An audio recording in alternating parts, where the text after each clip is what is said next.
From our recent discussions on the use of beta agonists in the feedlot sector and cattle handling and stress, it's very apparent animal welfare has become an emphasized point between producers and consumers.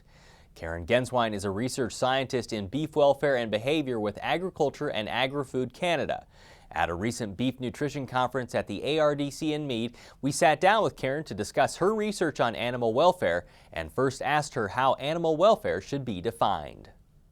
So to me, as a scientist and working applied work with producers, welfare means the state of the animal as it attempts to cope or not cope with its environment. So if an animal is not doing well, that means it's not something in that environment is causing it to not cope, and so there's increased stress, there's increased reduction of immune function, so increased sickness, those types of things. And so you can really see that in the animal, and it's what some of our feedlot staff and the pen checkers do on a daily basis, is go and to look for animals that aren't coping well with their environment. The industry is certainly putting perspective and emphasis on it now. How long has that been in place? I mean, how long have we been cognizant and really aware of animal welfare?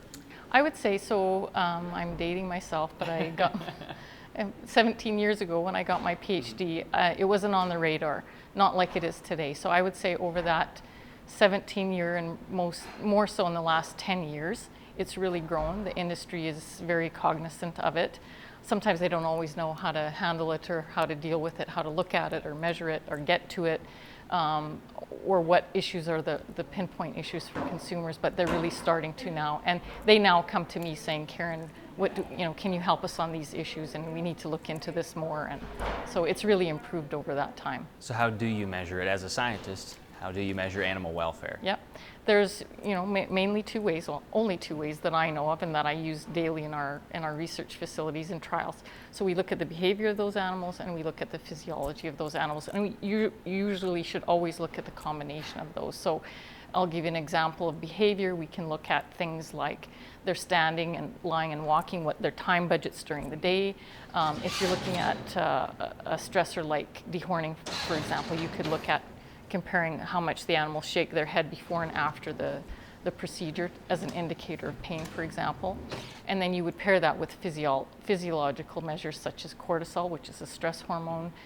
You can look at immune function indicators, which, like I said, goes down in when the animals are stressed, it reduces immune function. So white blood cell count, neutrophil lymphocyte ratios, heart rate.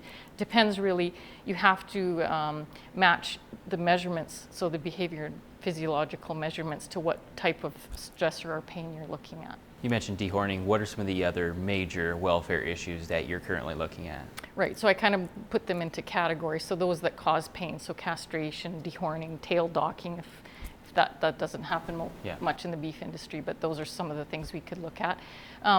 More management type of things, so weaning, stress is a big one, transport and handling are big.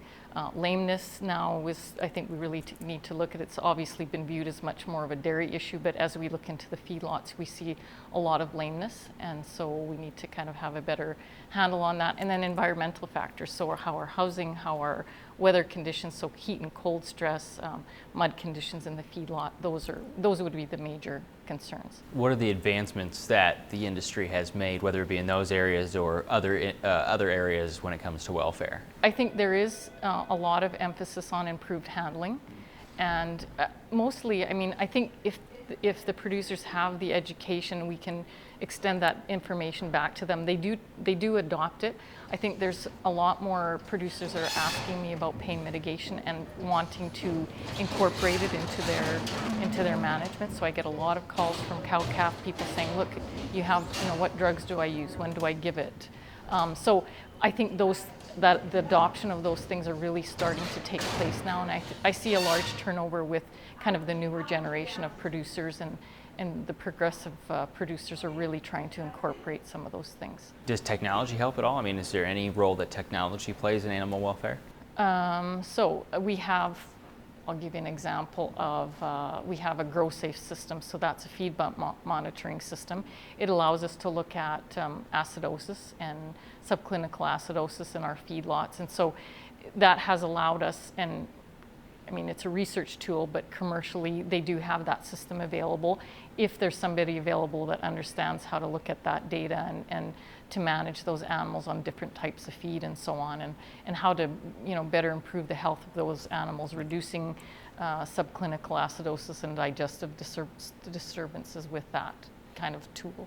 The final question I have for you is maybe the most important when it comes to relating to consumers is the mess, and this isn't a science-based question, but once you know, these things are being looked at in the beef industry and maybe advancements are made, do you feel like the message is strong enough, or is the message getting out to the general consumer that the beef industry does care about animal welfare? I always hope so. Can we do better? I think so. I think historically we haven't done as well as obviously maybe some of the animal rights advocates group that has a huge budget. I think that's the biggest difference, their budget for that type of thing versus the industry's budget. They put millions of dollars into advertising. That advertising is very emotional, and I think we really have to be smart and learn how to communicate some of the things we do well, and to also communicate that we understand that some things we don't do well, and we're looking into it and doing the work so that we can do them better.